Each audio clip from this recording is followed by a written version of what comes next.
I'm in thousands of dollars of credit card debt and I want to spend money so bad. The urge to spend money, like, I feel like it's just something that's in me. Like, I love spending money, I love buying things, I love new things, and that is the biggest struggle, because all I want is to go and have a shopping spree, and I want to buy a bunch of new clothes, but I'm not.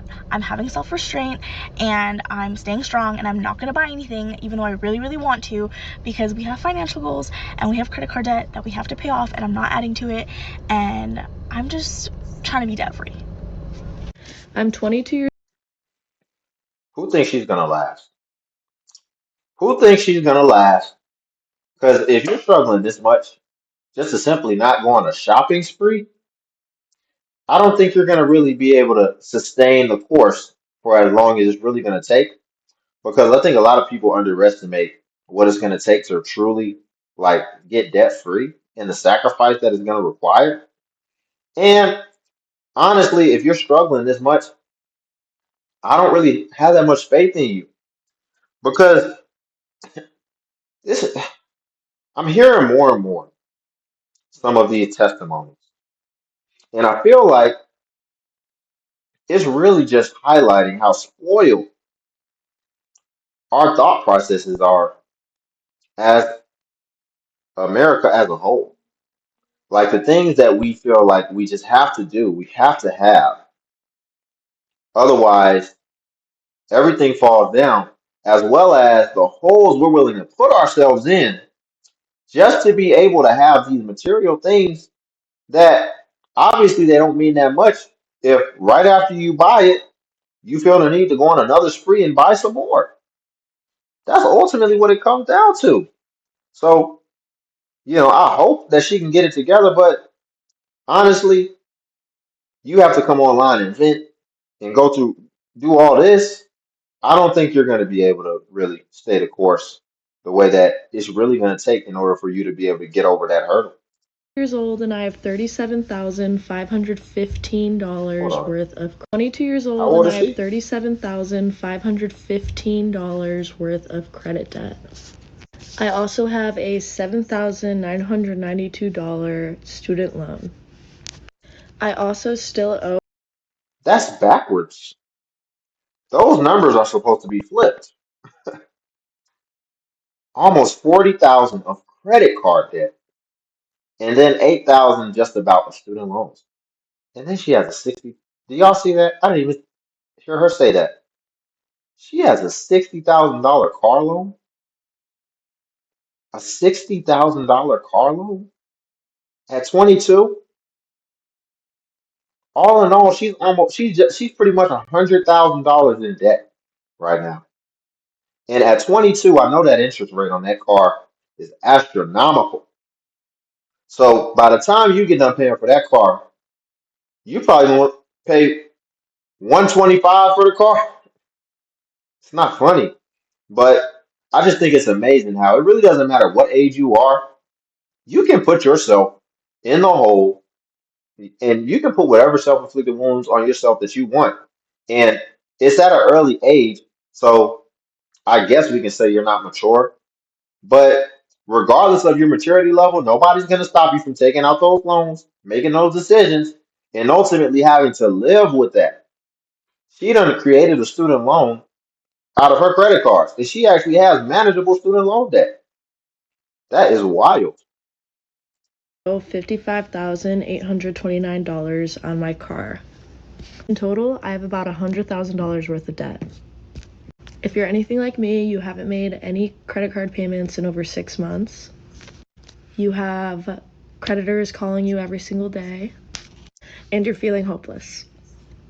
But don't stress out. There's an answer to everything, and you'll get through this. I'll get through this. We'll get through this together. As of today, my credit score is a 498. So join me on this journey to pay off my debts.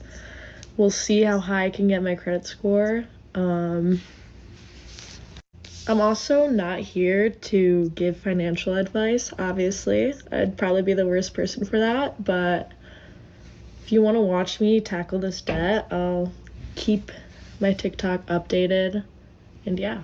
I've been going out to Starbucks to get my coffee every single day. Honestly, I kind of want to watch her tackle the debt just because I'm curious of what her strategy is going to be.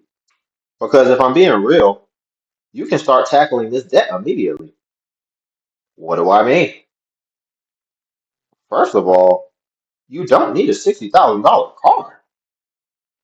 I would be trying to get out of that with the quickness. I mean, come on now. You could have got a $10,000 car and it would have been decent and it would run good. A $60,000 car? I I don't know why. The only thing that I could even try to guess that it could be is that you just don't even want to ever have to possibly face any type of breakdowns or maintenance or having to pay for it to get repaired or something. That's the only reason that I can even fathom. Otherwise, it's just strictly because you just wanted something new and you just wanted something nice. But how at 22 do you have the entitlement to think that, like, oh no, I want to be the first one in this car to ever drive this car and get a $60,000 car? So I don't know how she's going to tackle it, but I'm not a financial advisor either.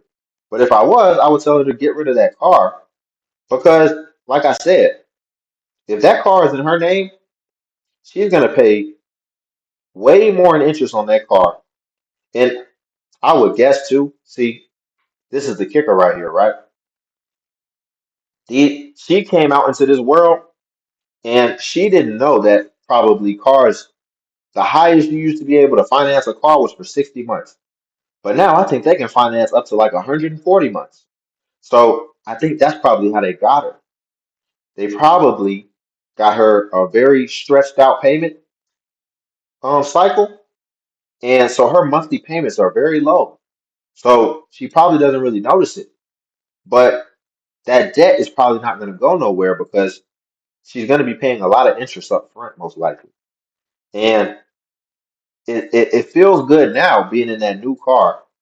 And, it's not even, you're paying manageable payments.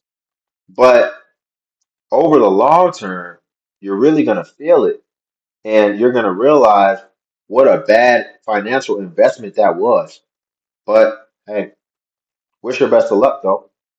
Day, and I realize that that's one of those things that people are like, oh, that's a very poor financial decision. So I considered trying to cut down on it, but then I realized that, like, right now, literally everything is a poor financial decision. Everything that we do is a poor financial decision. Putting 50% of your income towards rent is a poor financial decision. Taking out a student loan for hundreds of thousands of dollars where there's essentially no ROI whatsoever is a poor financial decision. Breaking your ankle, horrible financial decision. You want to get sick? That's a very fiscally irresponsible thing to do, kid. I'm sorry. Literally everything is a poor financial decision based on the definition that we have been told of a poor financial decision. So I'm just gonna enjoy my Starbucks, like, whatever. And I think that's the way that, like, a lot of young people feel right now. Is it's like we've kind of lost the ability to build for the future. So people are just like, whatever. I'm just like, why would I save now?